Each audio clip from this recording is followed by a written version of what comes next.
Poor mechanic sings while fixing car. He doesn't know the woman listening is a music mogul. Before we dive in, hit that subscribe button and drop a comment.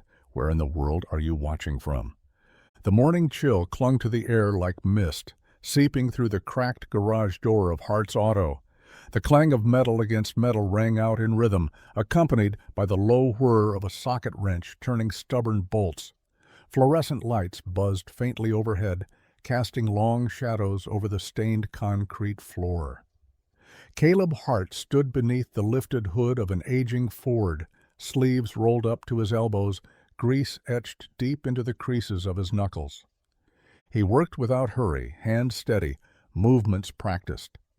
And as he worked, he sang. Not loud, not for anyone else, just a quiet melody that rolled off his tongue like something remembered, not rehearsed. The kind of song that belonged to no one, but carried pieces of a dozen stories in its tune. It was soft, gravelly, and unexpectedly tender, a bit of soul wrapped in southern dust. He didn't know the sound carried. Out on the lot, a white SUV had pulled up with a slow crunch of tires on gravel. Its engine idled for a moment before quieting. Inside, Natalie King sat motionless in the driver's seat, one hand resting on the wheel, the other hovering over her phone. Her eyes weren't on her screen anymore. They were on the open garage, on the silhouette moving beneath the hood, and the voice, rough around the edges, sure, but real. She hadn't heard a voice like that in years. It wasn't polished. It wasn't perfect. It wasn't auto-tuned into oblivion or layered over 6 studio tracks. It was raw and aching and honest. The kind of voice that made people stop mid-sentence without knowing why. The kind that lived in smoky bars and dive joints, if it lived anywhere at all. Natalie slowly stepped out of the car, careful not to let the door slam. The cold bit at her through her designer coat, but she didn't move, didn't speak. She just stood there for a long moment, the sound washing over her like warmth. Caleb kept singing, unaware he was no longer alone. The SUV rolled to a slow stop, the gravel beneath its tires crackling like ice underfoot. One of the rear wheels sagged with the unmistakable slump of a flat, the rim biting into the dirt with every inch. For a moment the vehicle just sat there, engine humming low, heat fogging the inside of the windshield. Then, with a sharp click and a hiss of compressed air, the driver's door swung open. A woman stepped out. She moved like someone used to being in control, precise, measured, not a motion wasted. Her sunglasses masked her eyes, but everything about her posture said she wasn't panicked. Irritated, maybe. Inconvenienced, definitely. But not lost. Her coat was long and dark, cinched at the waist like it had never known a wrinkle, and her boots, heeled and impractical for country roads, clicked faintly as she crossed the gravel toward the deflated tire. She crouched, examined the damage without touching it, then stood and pulled her phone from her coat pocket. Her fingers moved with purpose, but her expression stayed neutral. She wasn't the type to curse at a flat or throw her hands in the air. She was the kind who called someone who called someone. But there was no signal. One bar, then none. A small exhale escaped her lips, not quite a sigh, but close. From the open bay of the garage, the sound of humming drifted out again. Not the buzz of tools or the chatter of a radio, but a man's voice, singing soft and unguarded. The melody curled into the stillness like smoke, warm and a little lonely. Natalie paused. She hadn't come here for a song. Her gaze shifted toward the open doors where a tall man in a faded flannel shirt moved around a battered old truck, completely unaware of her presence. His sleeves were pushed up, revealing forearms streaked with grease. And there was something easy about him, comfortable, like the music itself. For a long moment, she didn't move. Natalie King, CEO of one of the most influential music empires in the country, stood on the edge of a worn-down lot in a town whose name she couldn't remember, silently stranded, quietly listening. Natalie sat back down in the driver's seat, the leather sighing beneath her. She didn't bother closing the door. The chill crept in, but she hardly noticed. Her sunglasses slid down the bridge of her nose just enough to let her eyes drift past the cracked windshield and toward the open bay of the garage. The man, Caleb, she'd later learn, was still singing. It wasn't a song she recognized, and that intrigued her more than if it had been. No studio polish, no backup vocals, just one voice threading through the stillness like it belonged there. Rough in all the right places, tender in others. It didn't ask for attention, it simply was. Like sunlight filtering through dusty blinds, soft, familiar, and unexpectedly moving. She didn't know why it hit her the way it did. Natalie had spent years surrounded by voices, studio auditions, arena performances, voice coaches who could turn anyone into something marketable, something safe. She'd heard pitch-perfect sopranos and gravel-rich baritones, but it had all started to sound the same, manufactured, controlled, predictable. This was different. The mechanic wasn't trying to be heard. He wasn't performing. There was no camera, no stage, no pressure. He was singing because he wanted to, or maybe because he needed to. Like the music wasn't something he did, but something that had to get out, or it would drown him. Natalie felt something stir in her chest, a crack in the polished surface she kept so carefully maintained. She leaned forward slightly, her eyes narrowing as she took in the way his brow furrowed in focus, the way his foot tapped in rhythm against the concrete, the way his voice caught just a little at the end of a note, and instead of ruining it, made it real. It wasn't just talent, it was truth. She hadn't expected this, not in a place like this, not from someone like him, and yet here she was. A woman with a penthouse office and platinum plaques, sitting in silence on the edge of nowhere, listening, like it was the first time music had ever mattered. Caleb finally looked up from the engine bay, wiping his hands on an old rag slung over his shoulder. The truck behind him let out one last metallic groan as the hood dropped shut. He hadn't noticed the SUV until now, and the woman standing beside it looked more like she belonged in a glossy fashion spread than on the shoulder of a back road in Easton County. She was tall, poised, her features sharp in a way that made you feel like you'd seen her before, even if you hadn't. Her sunglasses were back in place, her arms folded lightly across her chest. Not defensive, just observant. Caleb offered a nod, polite but guarded. "Looks like you caught a nail. Rear passenger side's flat." She glanced over her shoulder at the deflated tire. "I figured. I've been driving on it for a while, hoping for a miracle." His mouth twitched. "Well, this town runs short on those, but I've got a jack and a spare if you've got the time." "I've got time," she said, though her tone suggested time was the one thing she didn't usually give away easily. He grabbed a low stool and crouched by the tire. "You passing through?" "Yeah," she said after a pause. "Road trip. Sort of spontaneous." Her voice was calm, polished, with just enough edge to keep people guessing. "I needed to get out of the city for a bit." Caleb arched a brow without looking up. "You don't strike me as the spontaneous type." She smiled at that. "Just a little. Maybe I'm not, but I'm trying." He didn't push. He never did. People told him things when they were ready, or they didn't. That was fine, too. "Name's Caleb," he offered, tightening the lug nuts one by one. "Natalie," she replied. "No last name, no need for one." Her voice caught his attention again, not for what it said, but how it said it. There was experience behind it, not age, but miles. She wore elegance like armor, every word deliberate. She didn't mention the Skyline office waiting for her back in Manhattan, or the platinum records lining her walls, or the Grammy-winning artists who answered when she called. To him, she was just a woman with a flat tire, and for now, that was exactly how she wanted it. Caleb worked quickly, methodically. Years of kneeling on cold concrete had worn a quiet patience into his bones. He didn't fumble or stall, just got to the business of replacing the flat like it was second nature, which it was. Natalie stood nearby, arms still folded, watching him with the kind of detached curiosity she usually reserved for new artists in a studio. He didn't speak unless he needed to, No small talk. No fake charm, just the occasional instruction. Pop the trunk, step back. This'll only take a minute. And he never once looked at her like he was trying to figure out who she was. That alone was jarring. He hoisted the SUV with the floor jack he kept ready for emergencies, then unlatched the spare. His hands moved with a kind of grace she hadn't expected from someone wearing oil-streaked jeans and boots worn thin at the heels.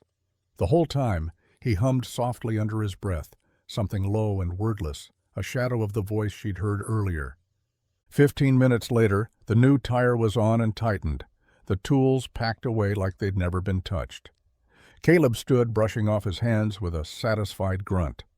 "You're good to go," he said simply, stepping back. "Might want to get the rest checked out soon. Those treads are almost bald." Natalie reached into her bag, pulling out a slim leather wallet. "Let me pay you for your time." He shook his head before she could finish unzipping it. "No need." She blinked. "It's not just the tire. You stopped everything to help me." Caleb offered a one-shouldered shrug. "People break down. It happens. I'm just doing my job." She narrowed her eyes slightly, studying him again. "Most people don't do their job for free. I'm not most people." There was no pride in the way he said it, just fact. Natalie let the wallet rest in her hand for a moment before slipping it back into her bag. "Still, thank you." Caleb gave a small nod, already turning back toward the garage. "Drive safe." She watched him go, baffled, not by what he did, but by how easy it seemed to be for him to do it without expecting anything in return.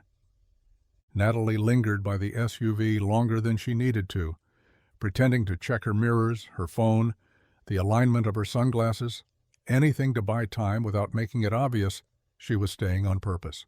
She could have driven off the moment he walked back into the garage, but something in her resisted the urge to leave. From where she stood, the faint sound of tools clinking resumed inside, metal on metal, the quiet sigh of air compressors cycling. But that voice, the one that had stopped her in her tracks earlier, didn't return, not yet. She frowned slightly. Caleb had disappeared back into the shadows of the garage, crouched beside a beat-up pickup, headphones over his ears now. She could just barely see the curve of one shoulder as he leaned in, focused and silent. It occurred to her that if she wanted to hear it again, she'd have to prompt him. Natalie moved to the open doorway, standing just outside the frame. "You always sing when you work?" she asked, keeping her tone light, casual. Caleb looked up, surprised to see her still there. He tugged off his headphones. "Only when I forget, I'm not alone." "You're good," she said simply. He raised an eyebrow.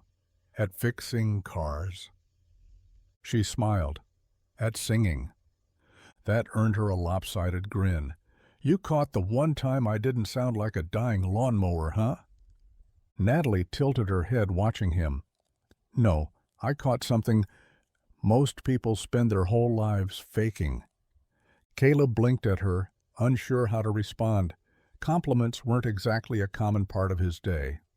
She let the silence stretch just enough. "Do you ever, I don't know, sing for real? Like really sing?" He shrugged, glancing back toward the old truck. "Used to. Not much time for dreams anymore." Natalie bit back the instinct to tell him dreams didn't have to die. They just needed direction. Instead, she said, "Well, if you ever start again, don't stop." Then she stepped back, letting the words hang. Caleb watched her return to her car, a flicker of something unreadable in his expression. And just before she drove off, he started humming again, quietly, unconsciously, like part of him wanted her to hear it. The SUV's engine was still idling, but Natalie hadn't shifted into gear. She sat there with her window halfway down, elbow resting casually along the frame, like she had all the time in the world.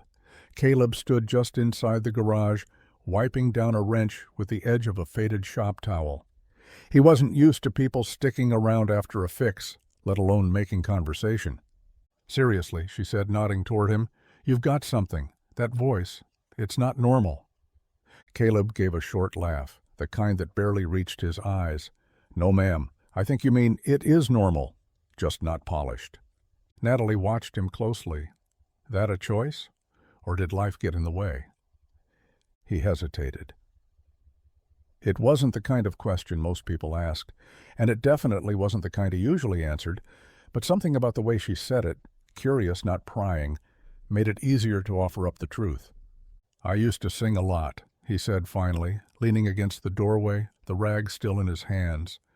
"Mostly small stuff, local gigs, open mics, a few county fairs if I got lucky. It wasn't anything big, but it felt big back then." "What happened?" "My folks passed," he said simply. No bitterness in his voice, just the weight of years. "Car accident, I was 20. Lila, my sister, she was 12. I had a choice to make." Natalie nodded slowly, letting the words settle. "Music doesn't pay rent," Caleb went on, eyes distant now. "So I took a job at the garage, then another, kept the lights on, kept Lila in school, got pretty good at rebuilding engines and forgetting how to sing for myself." He let out a breath, rubbing his thumb over the metal in his hand like it might tell him what to do next. "I still sing sometimes, when it's quiet, when I'm alone. Feels like the only place I don't have to be someone else." Natalie didn't say anything right away, but she didn't look away either. And in that silence, Caleb felt something shift, like maybe, just maybe, the part of him he'd buried wasn't gone after all. The tire was patched, the SUV was idling smooth, and the sky was starting to shift from soft gray to the pale blue of late morning. Natalie had said thank you, twice actually, and still hadn't left. She lingered at the edge of the driver's seat, one hand on the steering wheel, the other fidgeting with the edge of her coat sleeve. Caleb gave her a nod and stepped back, giving her space. "You're all set," he said, his voice low, even. "Take it easy on the back roads. That spare'll hold, but it's not meant for cross-country." She looked at him for a beat too long, like she was trying to memorize something. His face, maybe. His voice. That steady calm she didn't know she'd been craving until she found it in a grease-streaked garage in the middle of nowhere. "Thanks again," she said, "for the help and the song." He gave her the smallest smile, unsure how to answer that last part. She turned the key, and the SUV came to life with a smooth purr. The dashboard lights blinked awake. Caleb stepped aside, waiting for her to drive off. But she didn't, not yet. Instead, when he turned back toward the garage, Natalie leaned over the passenger seat and popped open the glove box. Her fingers moved quickly, precisely, slipping a small, cream-colored business card between the user manual and an old packet of napkins. No flourish, no explanation, just a quiet placement like planting a seed and walking away. She shut the glove box with a soft click, then put the car in gear. Caleb turned just in time to see her offer a final wave through the open window. "Take care, Caleb." He nodded once, watching the SUV ease onto the road and disappear down the street like it had never been there. A moment later, the garage was quiet again, just the faint buzz of the lights overhead and the wind nudging the doorframe. He didn't know about the card, not yet, but later, when he reached for something in the glove box while fixing the next car, his fingers would brush against smooth cardstock, and everything would begin to shift.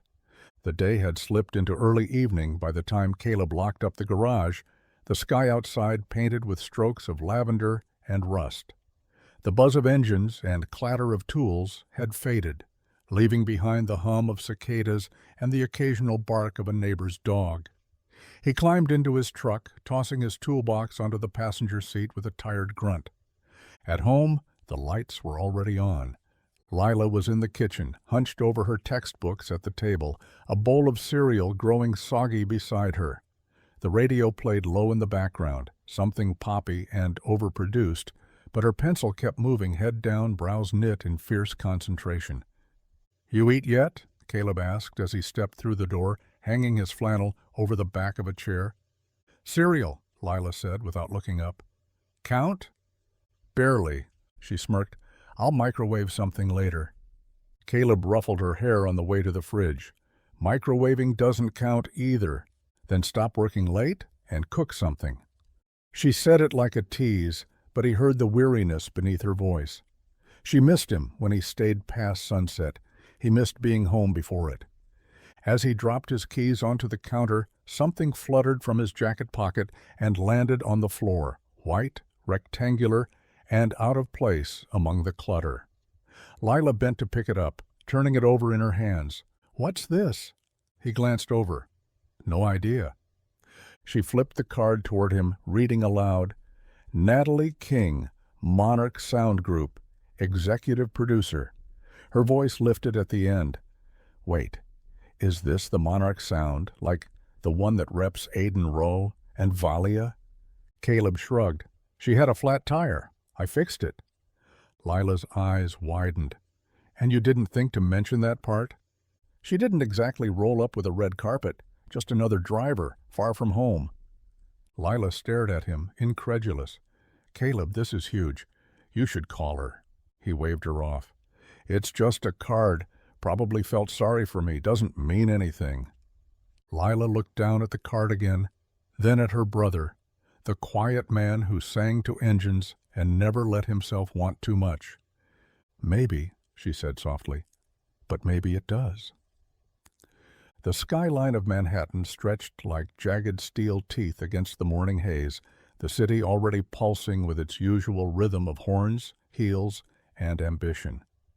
Natalie stepped into the private elevator of Monarch Sound's high-rise headquarters, coffee in one hand, her phone in the other, scrolling absently through emails she wouldn't remember reading. The elevator doors opened onto the top floor, glass walls, sleek furniture, and quiet pressure hanging in the air like perfume. Her assistant trailed behind, listing off meetings, streaming data, and artist delays. But Natalie wasn't listening, not really. She moved like muscle memory, nodding at the right moments, her heels silent against the polished floors. But her mind was still back in that dusty garage, on a voice she hadn't expected and couldn't forget. Caleb Hart. She hadn't known his last name until she'd Googled the garage out of curiosity. Pure curiosity, she told herself. A rundown shop with faded signage and a paper-thin website. No Yelp reviews, no Instagram. Just a phone number, an address, and a man who sang like he had nothing to prove. She'd been in this business long enough to know what smoke and mirrors sounded like. Most artists came with layers, ego, branding, noise. Caleb didn't. He wasn't chasing fame. He hadn't even realized he'd been heard, and that made him dangerous, in the best kind of way. Natalie stood at her office window, looking out at the city that never once stopped performing. Somewhere below, taxis weaved between delivery trucks. Billboards blinked promises no one believed. She sipped her coffee, cold now, and closed her eyes.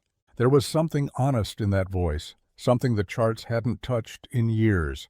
And honesty was rare currency in a world built on image and illusion. Her assistant hovered in the doorway. "The label from L.A. is on the line. Want me to push them?" Natalie shook her head slowly. Not yet. She turned away from the window, the city behind her. Somewhere in a town that probably didn't even have a Starbucks, a mechanic was still singing to himself between oil changes. And for the first time in a long while, Natalie King wondered if she'd finally found someone real. The next morning dawned quiet and slow in the Hart house. Caleb had already left for the garage by the time the sun started pushing golden fingers through the kitchen blinds. Lila sat cross-legged at the kitchen table, the business card in front of her like it might disappear if she blinked too long. She stared at it, then at her phone, then back again. It wasn't that she wanted to meddle, not exactly.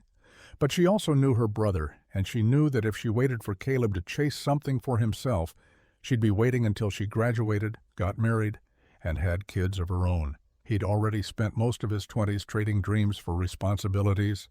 She couldn't sit by and watch him let this go too. So she opened her voice recorder and pulled up the video she'd taken a few months back. Caleb in the garage after hours, humming as he tuned up an old guitar he never played in front of anyone. She'd caught the moment without him knowing, the sound clear, rich, and heartbreakingly raw. Lila's thumbs hesitated over the phone. "Hi, this is Caleb Hart. I met you a few days ago when you had a flat tire." She paused, bit her lip, then backspaced half of it. "I fixed your car. You left your card. I wasn't sure if you were serious, but I figured I'd send this over anyway, just in case." She attached the audio clip, keeping the message short. Clean, like someone unsure but willing to take a step. Lila hovered over the send button for a long moment, her heart thudding. Then she tapped it before she could overthink it, and immediately tossed the phone onto the couch like it might burn her fingers. She sat back, breathing hard, adrenaline buzzing through her. Across the city skyline, hundreds of miles away, Natalie's phone vibrated quietly on her desk. She glanced at it mid-meeting, expecting another scheduling change. Instead, she saw an unfamiliar name, Caleb Hart. Her breath caught as she pressed play, and a single note filled the silence, unfiltered, unpolished, and impossible to ignore. Natalie smiled. So the kid did call. The phone rang just after noon, right as Caleb was elbow-deep in the undercarriage of an old Chevy with a busted axle and a stubborn rust problem. He didn't recognize the number flashing across the cracked screen of his shop cell. New York area code, sharp and clean. But curiosity made him wipe his hands on his rag and pick it up anyway. "Yeah, this is Caleb," he said, voice wary, not unfriendly. A crisp voice came through the line, professional and fast-talking. "Mr. Hart, this is Jamie Lorne, assistant to Natalie King at Monarch Sound Group. I believe you sent her a recording earlier this week?" Caleb blinked, stood up too fast, bumped his head on the axle, cursed under his breath. "Sorry. Who?" "Jamie Lorne," the voice repeated. "From Monarch Sound. Ms. King listened to your clip. She was impressed. Very impressed." Caleb squinted at the phone like it might be playing tricks on him. "Is this a joke?" "No, sir. I assure you this is a legitimate opportunity. Ms. King would like to offer you a private audition in New York City. Flight and hotel expenses covered. She'd prefer something low-key, no pressure. Just a chance to hear more from you, in person." Caleb let out a sharp breath, half a laugh. "You're telling me a woman who runs one of the biggest labels in the country wants me to fly out and sing for her?" "That's correct." He looked around the garage like he might catch someone filming the moment for a prank show. The dusty walls, the beat-up tool bench, the engine parts scattered like puzzle pieces, none of it felt like the kind of place where phone calls like this happened. "I think you got the wrong guy," Caleb muttered. I'm just a mechanic." Jamie's voice didn't waver. "Ms. King disagrees. She doesn't make these offers lightly, Mr. Hart." There was a pause, a long one. Caleb rubbed the back of his neck, the shop suddenly too quiet. "I'll have to think about it," he said finally. "Take your time," Jamie replied. "But I'd recommend sooner rather than later. Talent like yours doesn't stay hidden for long." The call ended, and Caleb stood there for a moment staring at the phone. Just a mechanic, right? Caleb sat on the edge of his bed, staring at the flight confirmation email, glowing from Lila's old laptop like it had no business being in their tiny house.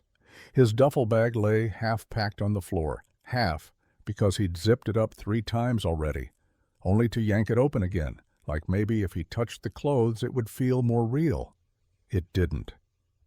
From the hallway, Lila leaned against the doorframe with her arms crossed, a triumphant smirk on her face. "You can thank me any time." Caleb rolled his eyes. "You pretending to be me and sending that clip wasn't exactly part of the plan." "You didn't have a plan," she shot back. "You were just going to let it die in the glove box like everything else you care about." That hit harder than he wanted to admit. He looked down at the floor, voice quieter. "It's not that simple." "Yes, it is," Lila said. "You're afraid."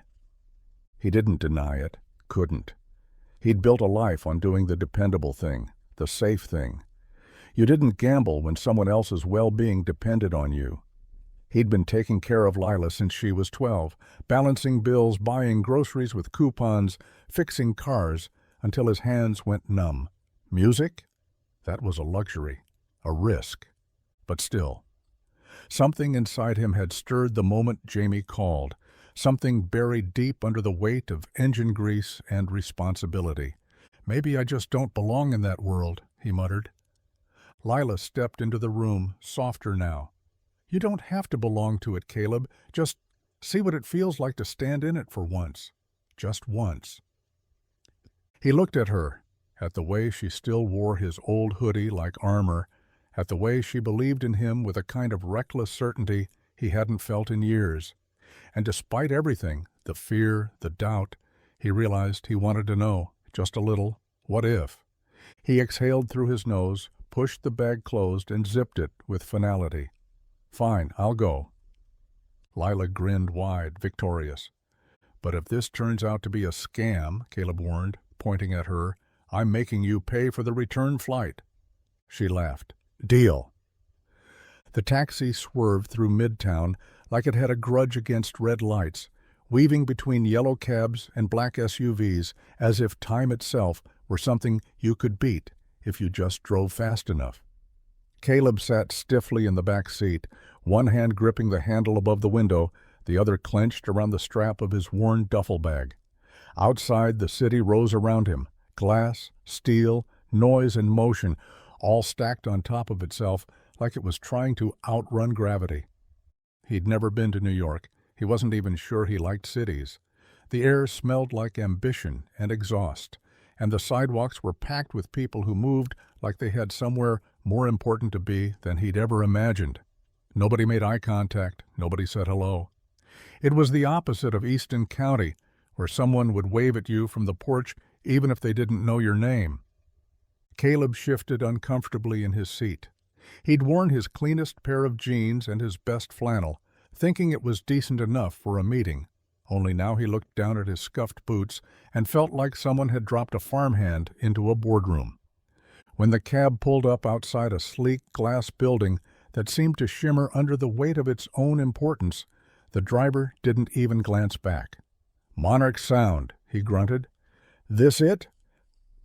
Caleb swallowed. "Yeah, I guess so." He stepped out into a gust of wind funneled between skyscrapers, slinging his bag over his shoulder like it could shield him.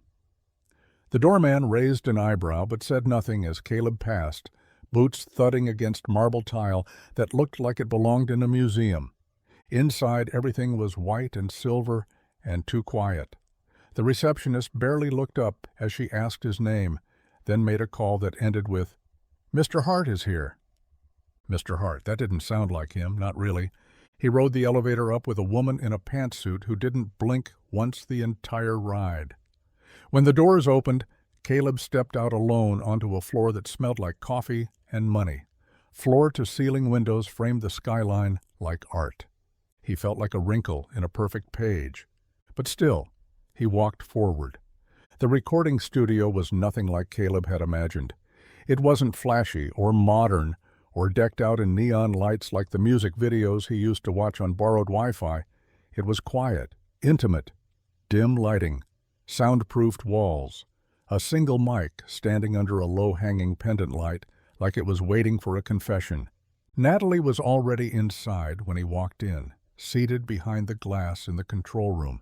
She didn't wave, didn't speak, just watched him through the pane with a calm, unreadable expression. She wore headphones, one side pulled slightly off her ear, her eyes steady. Jamie gave Caleb a nod as he entered. "You'll be alone in the booth. Take your time." Alone, right. Caleb stepped into the small vocal space and set his duffel down beside the chair, his fingers running along the edge of the mic stand. The last time he sang into a mic, it was at a local bar's open mic night 4 years ago on a stage that doubled as a karaoke platform and smelled like spilled beer. His stomach twisted. Still, he put on the headphones, adjusted the mic, took a deep breath. Then he closed his eyes. The first notes came out shaky, thin, his voice caught in his throat as if it knew it didn't belong here. But he pushed through, dropped into the melody like it was something he used to wear and had almost forgotten how.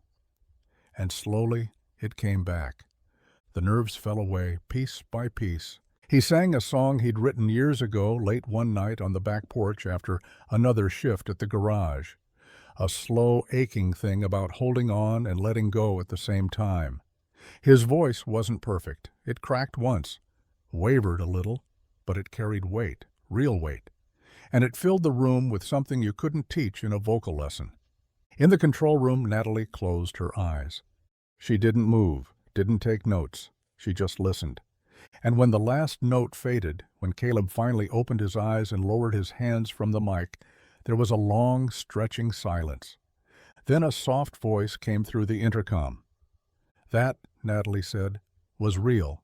Caleb sat across from Natalie in a glass-walled office that looked out over a city too big to breathe in all at once. The afternoon light spilled in across the polished floor, glinting off gold record plaques that lined the back wall. Everything in the room felt deliberate, tasteful, expensive, controlled.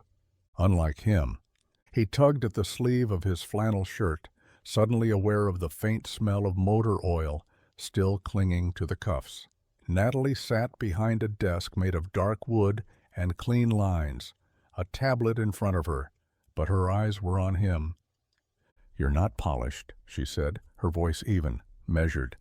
"And that's exactly why I'm interested." Caleb raised an eyebrow. "That a compliment?" "It's a warning," she replied, leaning forward slightly. "You've got something people don't hear much anymore, truth.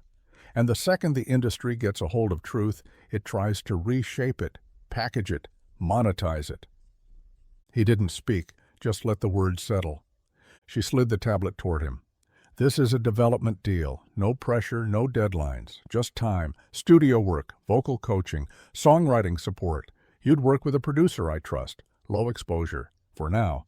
But if this works..." She gave a small shrug. "You'll be heard." Caleb stared at the screen. There were numbers. More than he'd seen in his bank account in years. Details he barely understood. A nameplate version of a dream. "But," she added, voice softening, "you need to understand something." He looked up. "Fame doesn't fix people," she said. "It changes them. Sometimes slowly, sometimes all at once. You'll be praised and picked apart in the same breath. You'll question why you ever started. And if you're not careful, you'll lose the very thing that made someone like me notice you in the first place." Caleb leaned back in his chair, heart pounding harder than it had in the booth. He didn't trust much. Life had taught him not to. But in that moment, he didn't feel sold to. He felt seen. And that scared him more than anything. The hotel room was too clean, too quiet. The kind of place where the sheets were tucked too tight, and everything smelled faintly of lemon and money. Caleb stood by the window, arms crossed, staring down at the glowing grid of the city below like it might offer some kind of answer. It didn't. The contract sat on the desk behind him, untouched since he brought it back from Monarch. Black ink on white paper, full of promises that didn't feel real, not yet. Not when home was still 1,000 miles away, and the only music he'd known lately came from humming between oil changes. He rubbed the back of his neck and reached for his phone. A few missed texts from Lila. She'd asked about the flight, about the studio. She hadn't pushed, not yet, but he knew her. She was waiting for him to come back with something more than just a story. He should have felt excited. He should have felt lucky. This was what people dream about, right? The moment someone powerful notices you, believes in you, offers you a door that never opens for guys like him, but all he felt was torn. What if he said yes, and everything changed, and not for the better? What if he got swallowed whole by this world? What if he lost whatever it was that made Natalie King pause in the first place? And deeper still, what if he left Lila behind? She was 16, smart, tough, but still just a kid trying to hold it together with a brother who'd done everything he could to keep the world from falling apart around her. Caleb had made a promise the night their parents died. She'd never feel alone, not if he had anything to say about it. He picked up the contract, stared at it like it might turn into something simpler if he held it long enough. His heart said yes. His gut said slow down. And somewhere in between, His whole life teetered like a truck on a jack, one bolt away from tipping. Maybe chasing a dream wasn't the hard part. Maybe it was not knowing if you were allowed to have one. The morning Caleb returned to Easton County, the sky was pale and overcast, the kind of gray that hung low and made everything feel slower, heavier. He pulled into the gravel drive beside the house, tires crunching the way they always had. But something was different, even before he stepped out of the truck. Lila burst through the front door in her mismatched socks and hoodie, practically throwing herself at him. "You're back," she said, squeezing him around the middle like she was still 12. "Yeah," he chuckled, hugging her back. "Didn't get eaten by the city after all." She grinned. "You'd better not have. I've been telling everybody you were out there blowing up." He raised a brow. "You told people?" She blinked. "Caleb, this is Easton. The second you got on a plane, half the town knew. By the time you landed, the other half had already added you to their prayers or playlists." He sighed, pulling his duffel from the bed of the truck. "I was gone 3 days." "Long enough," she said, smirking. "Welcome back, superstar." At first it was just a few people, Miss Judy at the corner store, who asked how the big city music scene was treating him. A couple of high school kids who nodded in his direction at the gas station, trying to play it cool. Then it started snowballing. Old Man Ray, who never cared much for music outside of Johnny Cash, called him the singer now. A customer at the garage asked for a selfie after an oil change. Even the local diner added the heart attack sandwich to the menu. 2 eggs, 3 strips of bacon, and a side of, apparently, pride. Caleb tried to laugh it off, to keep his head down, just keep working. But he felt it, those looks, not unkind, just different, like they were seeing something in him they hadn't before. Like he wasn't just Caleb, the mechanic who fixed transmissions and showed up early on snow days. He was the guy who might be going somewhere, the guy who got noticed. And for the first time in his life, that didn't feel like a compliment. It felt like pressure. The first voice coaching session took place in the corner of Caleb's garage, between a stack of worn-out tires and a dusty workbench stained with oil. He'd rigged up his laptop on an overturned toolbox, headphones plugged in, mic clipped awkwardly to the edge of a shelf.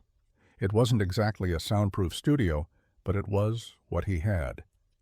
Natalie's producer, a sharp-eyed woman named Wren, with a calm voice and zero tolerance for excuses, appeared on the screen. She didn't bother with pleasantries. "All right, Caleb," she said, "let's start with breath control. Sing it like you mean it, not like you're hoping nobody hears." He tried. God, he tried. But it felt strange, foreign to sing in front of a camera, to have someone watching every flicker of emotion, every break in his voice. Back in the garage, alone with the whir of tools and the scent of grease, it was easy, safe, but now each note felt exposed. Wren stopped him halfway through a verse. "You're holding back." Caleb frowned. "I'm not trying to. You're thinking about how you sound. I need you to feel it. If you're afraid to let people hear the cracks, why should they care about the rest?" He stayed quiet. After the call ended, Caleb sat back against the wall, the cold from the concrete seeping through his jeans. His hands were still calloused from last week's brake job. His boots still stained, but everything felt different now. The truth was, he didn't know how to be both things at once, mechanic and musician. And the more he leaned into this new world, the more he felt like he didn't belong in either. He missed the days when music was just for him, when he didn't have to wonder if he was good enough or what came next or who was listening. Now even his own voice felt like a stranger's. The next session was scheduled for Tuesday.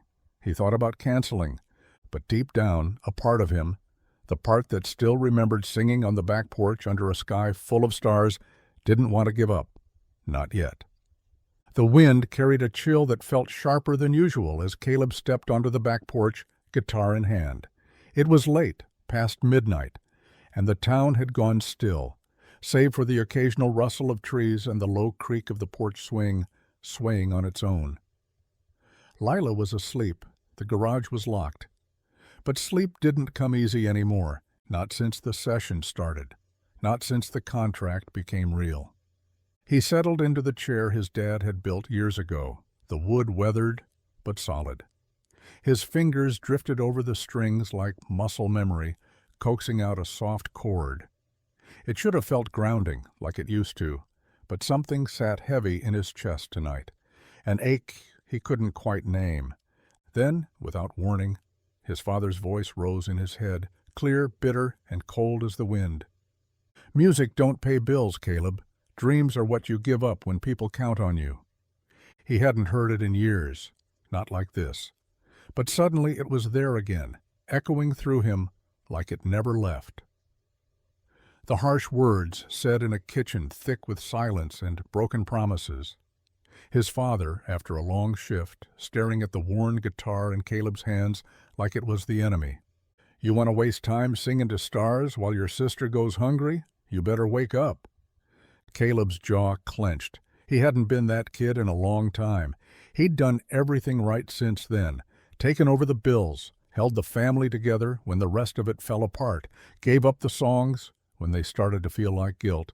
But now, sitting here, guitar in lap, and that voice crawling through his memory like a ghost, he couldn't help but wonder if those words had shaped him more than he realized.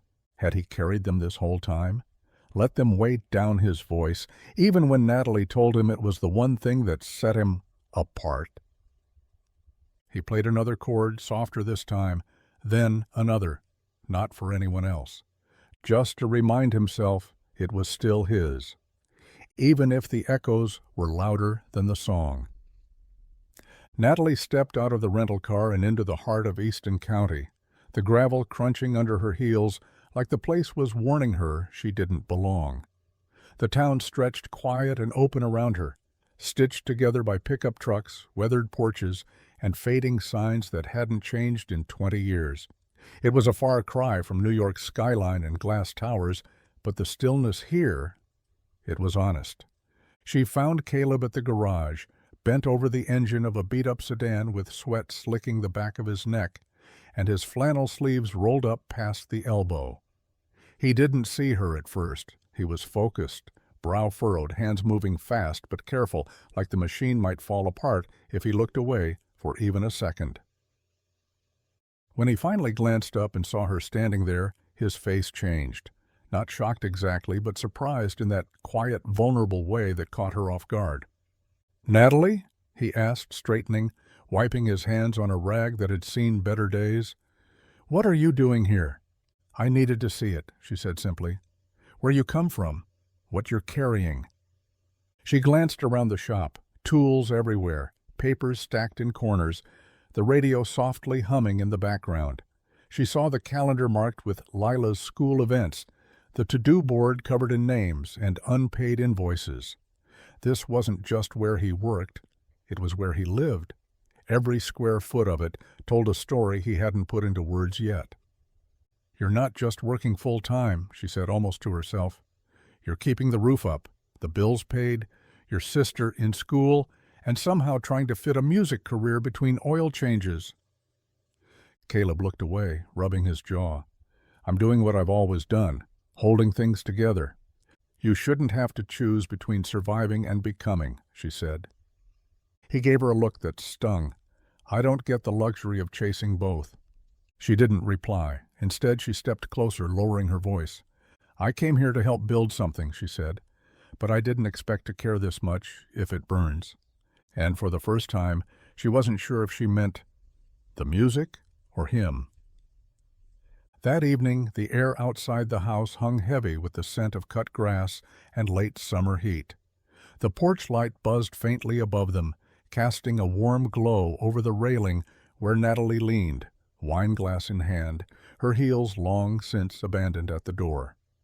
Caleb sat beside her on the porch swing, a beer resting between his palms, his boot tapping a slow rhythm on the wood beneath them. They hadn't spoken in a while, not since dinner, when Lila had teased them both just enough to make things awkward in the way only a teenage girl could. Now the silence between them wasn't uncomfortable. It was charged. Natalie looked over at him. You know, for a guy who hates attention, you're pretty magnetic when you let your guard down. Caleb smirked, shook his head. You're a terrible liar for someone who signs million-dollar artists. I'm not lying, she said, voice soft. You just don't see what the rest of us do. He glanced at her, then looked away quickly. Maybe that's because what you see isn't real. You think I can't tell the difference by now? She asked. Caleb, you're the realest person I've met in years. That's exactly the problem. He set the bottle down with a quiet clink, elbows on his knees, voice low. You live in glass towers and boardrooms. I live in a house with leaky pipes and a garage that breaks even if I'm lucky. You don't belong here. And you don't belong in a cage you built for yourself, she shot back, heat rising in her tone. You think this is about class, money? Caleb, this is about you. You're pushing me away because you think you're not enough. He stood suddenly, the swing rocking behind him. I know I'm not enough, Natalie. You've got a whole world waiting for you back there. I've got oil stains and overdue bills. She stood too, eyes meeting his. I didn't come here for convenience. I came here because something about you makes me want to stay. Caleb hesitated, jaw tight, every muscle pulled taut like a wire. But he couldn't say the words he wanted to, couldn't let her in. So instead he turned, walked inside, and left her on the porch, glass in hand, heart uncertain, and the truth hanging in the air like smoke. It started with a text. Then 3, then 37. Caleb's phone buzzed nonstop on the workbench as he adjusted the timing belt on a '98 Corolla. He ignored it at first, figured it was Lila needing lunch money, or maybe the parts supplier finally returning his call. But when the buzzing didn't stop, he finally peeled off his gloves, wiped his hands on a rag, and checked the screen. The first message was from an old high school friend. Dude, is this you? Attached was a link. The second was from Jamie. Call me, now. The third was from Lila, in all caps. You're trending. Caleb blinked. Trending. With a growing sense of dread, he clicked the link in the first message. It took him to a video, grainy but clear enough, of him in the studio during that first raw session, singing the song he'd written years ago. His voice cracked on the bridge, just like it had in real life. There were no backing tracks, no edits, just him. And in the background, barely visible behind the glass, Natalie's eyes were closed. The caption read, "The voice that stopped a mogul mid-sentence, meet Caleb Hart." 2 million views. His heart sank. He didn't post this. He hadn't even told people about the session. And yet, here it was, circulating on TikTok, Instagram, music blogs, even Reddit. The comments were a blur of fire emojis, raw talent praise, and speculation.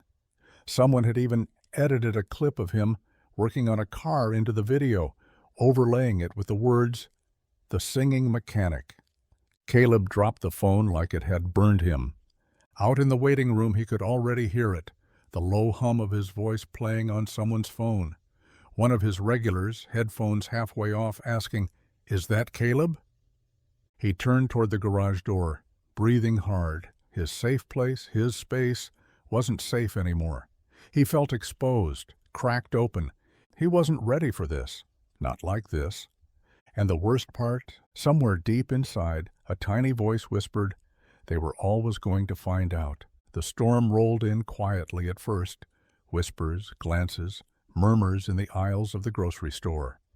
At the corner diner, people paused their conversations when Caleb walked in, half smiling, like they knew something he didn't. The old-timers called him Hollywood now, not out of malice, but with that small-town edge that made it clear he was no longer just the mechanic. And then the headlines hit. Blue-collar heartthrob, the mechanic with $1 million voice. From Grease to Gold, the mystery singer who stole the internet. Who is Caleb Hart, and why is he hiding in a garage? Pictures surfaced, fuzzy shots taken through his garage window, one of him at the gas station pumping fuel, even one of him walking Lila to school. None of it was scandalous. But it wasn't private anymore either. He hadn't asked for this. He hadn't agreed to be a spectacle. Lila took the worst of it.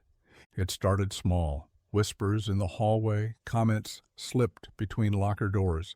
"What's it like having a famous brother? Did he forget about you yet?" Then it turned crueler, girls mocking the way she dressed, boys daring each other to flirt with her for a reaction. One day she came home silent. Her backpack dropped at the door like it weighed too much. She went straight to her room and closed the door. Caleb followed her in after a few minutes. Found her sitting on the edge of her bed, jaw tight, tears she refused to let fall, burning in her eyes. "I didn't ask for this either," she whispered. And he didn't have an answer, because she was right. The fame he hadn't wanted was starting to rot everything he cared about. The garage felt different now. Visitors showing up not for car trouble, but for selfies and signatures. Customers whispered instead of joked. Even Wren's coaching had turned sharper, more urgent, like they were on a deadline no one had mentioned before. Everything was moving faster than he could hold on to. And in the quiet, after Lila shut her bedroom door, Caleb realized the thing he'd thought was a dream, it might just be a spotlight, burning holes through the life he'd fought so hard to keep whole. It started with a knock on the garage door after closing. The sun had already dipped below the trees, leaving streaks of burnt orange across the sky. Caleb, tired and greasy, figured it was a customer running late or maybe one of the new YouTube fans trying to catch a glimpse. But the man who stepped inside wasn't from around here. Tailored coat, polished shoes, and a smile so clean it felt artificial. He looked like a shark in a pond full of catfish. Caleb wiped his hands on a rag, cautious. "Can I help you?" he asked, standing beside the hood of a half-fixed Dodge. The man extended a perfectly manicured hand. "Riley Dawson, talent executive with Horizon Music Group. I think we both know you're more than a local mechanic now." Caleb didn't shake it, just stared. "You're with a label?" "One of the fastest growing in the business," Riley said smoothly. "We've worked with artists you've probably heard on the radio a dozen times. You, Caleb, you're what we call an untouched market, a clean slate, authentic, and most importantly, buzzworthy." Caleb crossed his arms, still not buying it. Natalie didn't mention anything about Horizon. Riley's smile widened. "That's because Natalie King isn't the only person who sees your potential." He handed over a slim folder. Inside, glossy photos, mock-up marketing campaigns, a full branding proposal, Caleb's name in bold, paired with images of him in sleek jackets, standing beside a luxury truck, posed and styled like he'd walked out of a country pop billboard.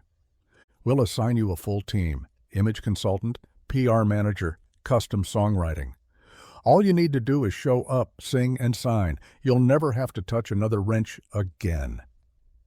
Caleb thumbed through the folder, a slow unease spreading in his chest. It was everything people said they wanted. Fame, control, money. But none of it looked like him. The eyes in those pictures didn't carry grease under the nails or the weight of raising a sister. They were hollow, manufactured.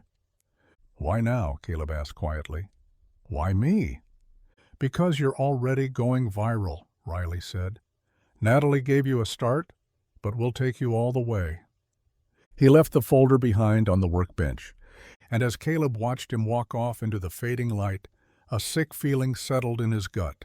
It wasn't just attention anymore. It was a game, and he was the newest piece on the board. The rehearsal room was stifling. Too many lights, too many voices, and none of them his. Caleb stood center stage in a small midtown studio, headphones around his neck, guitar slung but untouched. Wren paced in the corner, muttering with the sound engineer. Natalie stood near the control booth, arms crossed tight, eyes sharp behind her calm. The track played again, backing instruments, backing vocals, and a version of Caleb's song so dressed up in synthetic polish it barely resembled the raw version he'd first sung in that quiet booth weeks ago. "Try it with more punch," Wren called out. "Push the chorus. More energy." Caleb stared at the mic like it had betrayed him. "It's not supposed to have more energy," he said, voice low. "It's supposed to feel empty there. That's the point." Wren didn't look up. That's not how it reads to listeners. Caleb's hands clenched into fists at his sides. Then maybe the problem isn't the song. The room went quiet. Natalie stepped forward, careful. Caleb, this is just part of the process. We're shaping it for the market. He snapped. No, you're shaping me for the market. Her jaw tensed. You knew this wouldn't be easy. No, he said, louder now, eyes blazing. What I knew was that I trusted you. I let you into my world. And now everything's spinning out. Lila's getting dragged into stuff she didn't ask for. Strangers are showing up at the garage, and I can't take 2 steps without someone telling me who I should be. Wren opened her mouth, but Caleb turned to Natalie, voice sharp and raw. You promised me this wouldn't change who I am, but look at this. He gestured around the studio to the designer notes scribbled across his lyrics, the stylists waiting outside. This isn't me. This is a product. Natalie stepped toward him, quiet but steady. You're scared. I'm done, he said. And before anyone could stop him, he tore off the headphones, slammed the guitar into its stand, and walked out the door, leaving stunned silence and his song, now just a remix of what it used to be, echoing behind him. The rain came soft and steady that night, tapping against the roof of Caleb's porch like it had nowhere else to be. The world outside was quiet, save for the occasional growl of thunder in the distance. Caleb sat on the steps, hoodie pulled over his head, a beer sweating in his hand, the unfinished folder from Horizon still sitting beside him, unopened. He didn't hear Natalie's car pull up, didn't know she was there until her boots clicked against the wet boards. You always run when something scares you? She asked gently. He didn't look at her. Only when it's smart to. She stepped closer, but kept her distance, rain misting her coat. I didn't come here to fight. Caleb let out a slow exhale. Then why did you come? There was a long pause, filled with the soft hiss of water against wood. I came because I think you deserve the truth, she said. That made him look up. Her face was bare of makeup, her expression stripped of all the poise she usually carried like a second skin. I wasn't always this person, she said. I didn't grow up in a penthouse. I didn't have industry connections. I was the kid singing in subway tunnels and sweeping floors in recording studios just to stay close to the music. Caleb blinked, surprised. I clawed my way into this world, she continued. And along the way, I lost track of who I was. I let people tell me how to dress, how to speak, what I had to become to matter. And for a long time, I believed them. She stepped closer now, the porch light casting gold along the edges of her rain-damp hair. When I first heard you sing, it wasn't just about the music. It was the feeling, that truth in your voice. It was the same truth I buried years ago to survive in this industry. Her voice broke just slightly. I didn't help you because I saw a business opportunity. I helped you because you reminded me of everything I loved before I sold myself for success. Caleb looked at her for a long, quiet moment. The walls between them softened, not gone, but cracked enough to let something through. And for the first time in days, he didn't feel alone. The decision didn't come in a dramatic moment. There was no shouting, no storming out, no slammed doors. Just Caleb, sitting in the garage long after closing, staring at the 2 contracts laid out on the hood of an old Impala, Natalie's development deal, Horizon's glitzy offer, like they were 2 halves of a life he didn't quite believe he belonged in. The rain had stopped. The world outside was still. Too still. He ran his fingers over the edge of the papers. So much ink, so many promises, but neither one of them felt like his. He thought about Lila, about how quiet she'd been lately, about how she no longer mentioned his music like it was magic, like it lit something in her. The sparkle in her eyes had dimmed under the weight of paparazzi rumors and fake smiles. He thought about the garage, grease under his nails, his name on the sign, the way people came in with broken things and trusted him to make them work again. He missed that. The simple honesty of fixing something with his hands. No filters, no spotlights. By the time the sun rose, Caleb had made his choice. The next day he called both labels, Natalie first. "I can't do it," he said quietly. "I'm not built for that world. I thought maybe I could be, but I was wrong." She was quiet for a long moment. "Are you sure?" "No," he admitted, "but I know I'd rather lose the chance than lose myself." She didn't argue, just exhaled softly, like she'd expected it all along. "If you ever change your mind—" "I know," he said. "Thank you for everything." Then he called Horizon and gave them a firm, polite no. The silence that followed was strange at first. No rehearsals, no interviews, no producers weighing in on his tone, just the steady rhythm of the garage, the clang of tools, and the soft hum of life settling back into its old shape. To most, it looked like he'd walked away from everything. But Caleb knew better. He hadn't quit the dream. He'd just taken it back. The morning light poured through the garage's roll-up doors, golden and slow, painting the concrete in warm streaks. The air smelled like motor oil, rust, and freshly brewed coffee. Familiar, grounding. Caleb stood at his workbench, tightening the bolts on a carburetor like he'd done 100 times before. The radio played low from the corner shelf, some old blues track humming under the clatter of tools. Everything looked the same. Same walls, same calendar with the date circled in Lila's handwriting, same chipped coffee mug that lived dangerously close to the edge. But inside Caleb, something had shifted. It wasn't loud or dramatic. It was quiet, steady, like an engine purring just right after a long, hard fix. He wasn't the same man who had stood in this spot a month ago, wondering if he'd missed his one chance at something bigger. He'd gone. He'd seen it. And more importantly, he'd chosen to come back. Not because he was afraid, but because he finally understood that coming home wasn't the same as giving up. The bell above the garage door jingled. Mrs. Hanley from down the road poked her head in, waving with her usual chipper energy. "Morning, Caleb," she called. "My poor Buick's making a sound like it's choking on its own pride." Caleb smiled, wiping his hands on a rag. "Bring her in. I'll see what I can do." As he opened the hood and bent down to listen, Lila walked in with 2 coffees in hand and a bag of gas station muffins. "You sure you're okay?" she asked, handing him a cup. He nodded. "Yeah, for the first time in a long while, I actually am." She studied him for a second. "You look different."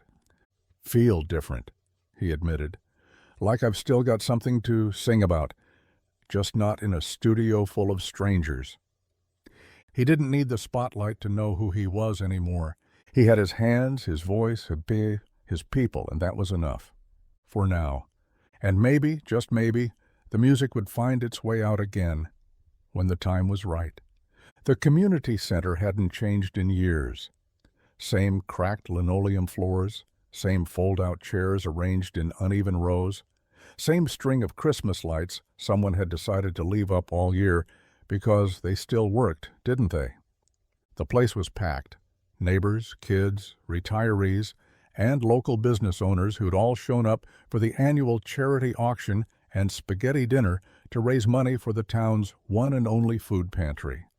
It was a small-town tradition. Homemade pies, mismatched dishes, and music if someone felt brave enough to volunteer. Lila nudged Caleb's arm as he hovered near the back, paper plate in hand. "They're asking if anyone wants to sing." He shook his head, smiling gently. "I think I've filled my quota for the year." She gave him that look, part daring, part challenge. One song, for the pantry. He sighed and she grinned, already knowing he'd cave. Moments later, he found himself at the front of the room, the mic slightly too tall, the crowd murmuring with surprise and a few knowing smiles. Someone adjusted the old PA system, and it crackled in protest. Caleb cleared his throat, nodded to the volunteer guitarist who'd been strumming earlier, and stepped up to the mic. "No backup," he said. "No lights, just one song. Hope that's all right." A few people clapped. Someone hollered, "Give it to us, Caleb!" And then he sang. It wasn't polished. It wasn't rehearsed. but it was real. His voice carried through the room like a slow current, tugging at memories folks didn't know they had. It was the kind of song that didn't ask for attention. It earned it, quiet and rough around the edges, but full of heart. By the end, no one clapped immediately, not out of indifference, but because they were still holding on to the last note, like they didn't want to let it go. Then the applause came, warm and unforced. Caleb stepped back, cheeks flushed but smiling. He didn't need cameras. He didn't need headlines. He just needed this. A room full of real people, a song worth singing, and the quiet joy of doing it on his own terms. For once, that was everything. The applause still echoed in Caleb's chest as he stepped off the makeshift stage, the warm buzz of it following him like a quiet hum. He passed familiar faces. Mrs. Hanley dabbing her eyes with a napkin, Joe from the feed store giving him a proud clap on the back, a couple of teenagers whispering and smiling like they'd just seen someone famous. He shook hands, nodded thanks, accepted a paper plate of brownies he didn't ask for. But then he saw her. Near the back of the room, half in shadow beneath the faded basketball banner that hadn't been taken down since 1998, stood Natalie. No fanfare, no assistant trailing behind her, no clipboard, no pen, no contract tucked discreetly under her arm. Just Natalie. She wore jeans and a black coat, her hair pulled back in a low knot, and a look on her face that stopped him in his tracks. Not ambition, not calculation, just pride. And something softer beneath it, something like peace. Their eyes met across the room, and neither of them moved at first. The chaos of chatter and clinking forks melted around them, like they were standing in a quieter place than the one everyone else was living in. Finally, she stepped forward, weaving through the crowd without drawing attention. No one even seemed to recognize her here, which felt oddly perfect. "You came?" he said, voice low and surprised. She nodded. "I told you I would, if you ever started singing again." He smiled, slow and genuine. "I didn't think you'd show up without a contract." She tilted her head, a playful glint in her eye. "I didn't come for business." He studied her for a beat, the smell of pasta and powdered sugar still lingering in the air, his hands slightly shaking from the adrenaline of the song. "Why did you come?" Natalie looked up at him, voice barely above a whisper. "To remember what music sounds like when it's honest." And in that moment, standing in a small-town gym beneath flickering lights and rusted bleachers, Caleb realized something. She didn't come to change him. She came because she finally understood him. The night air outside the community center was cool and quiet, the kind of stillness that only happened after the last folding chair had been stacked and the lights dimmed to their sleepy glow. Caleb and Natalie stood just beyond the front steps, beneath the wide old oak tree that had shaded 100 church picnics and 4th of July potlucks. Crickets chirped in the tall grass. The stars blinked overhead, unfiltered by city haze. And for once there was no one watching. No stage, no camera, no pressure, just them. Caleb leaned against the wooden railing, hands tucked in the pockets of his flannel, his voice softer now. "You know, a couple months ago, I was underneath a '98 Buick, singing to myself, just to fill the silence." Natalie smiled. "And I was sitting in the back seat of a broken-down SUV, wondering if I'd forgotten how to listen." He glanced at her. "You're not staying long, are you?" She shrugged. "I don't know yet." They were quiet for a moment, not because they didn't have things to say, but because finally there was no rush to say them. He looked down, then back at her. "I used to think dreams had to come with bright lights and big cities, that anything small couldn't possibly matter." "And now?" she asked. He gave her a small, sure smile. "Now I think the best things might be the ones that don't ask for attention. They just are." Natalie stepped a little closer, close enough that the space between them wasn't quite space anymore. "Funny," she said. "I came here thinking I could help you become something bigger." "You did?" Caleb replied. "Just not the way you thought." They stood there under the stars, not needing to fill the quiet. Because for the first time in a long time, it wasn't empty. It was full of what had been earned, what had been let go, and what had finally been found. Not fame, not fortune. Something real.